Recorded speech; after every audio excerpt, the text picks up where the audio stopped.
Хуваараа болон хоршиж хөдөлмөр эрхлэж байгаа нөхцөлд бизнес инкубацийн үйлчилгээ чухал гэхэд болно.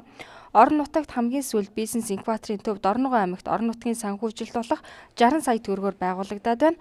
За одоогийн байдлаар энд 16 боожигч буюу анхлан бизнес эрхлэгчид бизнесээ өргөжүүлэхийг хүсэж хувь хүмүүс ажиллаж байна. Сэлбэр, арьсан урлал, оёдол эсгээ болон бурайд гутал урлал, нарийн бавны чиглэлээр тэдний бизнесийг өргөжүүлэн цаашид хошоо нөхөрлөл хэлбэрээр зах зээлд гаргахыг тус төвөхийн зорж байгаа юм байна. Боожигчдод хөдөлмөр эрхлэлтийг дэмжих сангаас нэг удаа тусламж үзүүлж, эндээс л тэд хөл дээрээ босч бие даах эхлээ авдаг байна. Одоо хуваараа болон нөгөө жижиг бизнес эрхэлж байгаа хүмүүс ингээд нийлээд бүлэг байгуулахаар одоо хүн 5 хүнтэй бүлэг байгуулах юм бол 5 сая төгрөгийн дэмжлэг.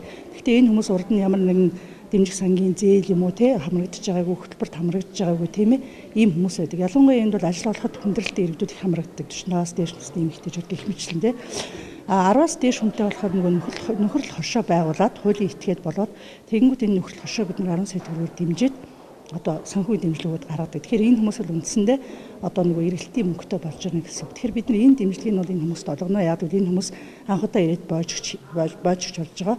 Тэгээд одоо анханасаа нийлж ирээгүй энэ юун дээр бид дээр ирээд одоо бүлэг болж байгаа ийм хүмүүс байгаа учраас.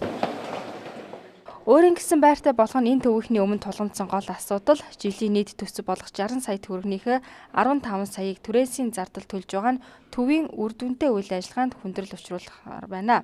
Иймд энэ асуудлыг анхаарч үзэхийг бизнес инкубатор төвийн удирдлагууд хэлж байсан. Харин барилгын санхүүжилт нь шийдэгдвэл газар ашиглах эрхийг үн төлбөргүй олгохоо аймгийн удирдлагууд нь мэдэгдээд байгаа юм байна.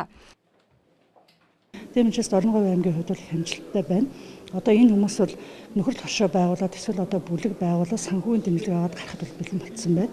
Дараагийн боожигчд нь бол одоо орох гээд бас хүлээж байгаа. Ийм одоо танилцлаа ийм мэдээлэл авлаа. Тэгэхээр энэ боожигчдыг бол сонгон шалгаруулалтаар зарласан байна шударгаар. Тийм ээ. Тэгэхээр энэ хүмүүс бол одоо хурдан энд боожиж байгаа хүмүүс л их удахгүйгээр хурдан дэмжлэг аваад дэмжих сангийн хөдөлмөрлөлтийг дэмжих сангаас ямар одоо дэмжлэг боломжтой тэрийг аваад бие даагаад одоо ажлын байртай болох бие даагаад гарах дараагийн боожигчны эндэрч боожоод энэ хэмжээгээр ажлын байр доктортой ажлын байр бол бий болно гэсэн юм хэлбэр байгаа маа. Тэгэхээр Орногоо аймгийн хувьд бол аюу амжилттай явж байна. Бид нар л хөдөлмөрлөлтийг дэмжих сангаас бол дэмжнэ энэ байгууллагыг. Хуваараа болон хоршиж хөдөлмөр эрхлэхэд эхлэл хөрөнгөгүй иргэдэд улсын хэмжээнд үйл ажиллагаа явуулж байгаа эдгээр бизнес инкубатор төвүүд тусалж байна. Тууштай үйл ажиллагаа явуулж байгаа аймагуудын бизнес төвүүдэд улсаас дэмжлэг үзүүлдэг байна.